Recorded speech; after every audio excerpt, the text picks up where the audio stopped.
Good morning guys, in front of me is HUAWEI Pura 80 Ultra, and let me show you how to activate automatic system updates.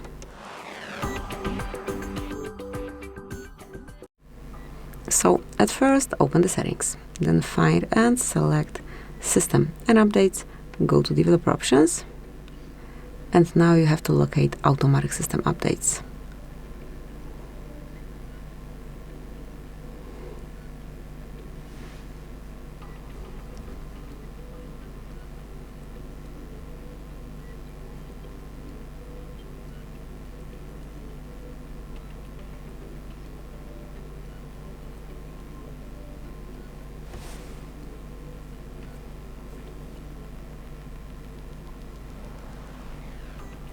Okay, so here it is almost at the top of the list. I missed it. Okay, so here it is, just mark the indicator, and once it is applied, your updates would be applied automatically whenever device restarts. It's super useful feature. So that's it, that will be all. Thank you for watching. Please subscribe our channel and leave the thumbs up.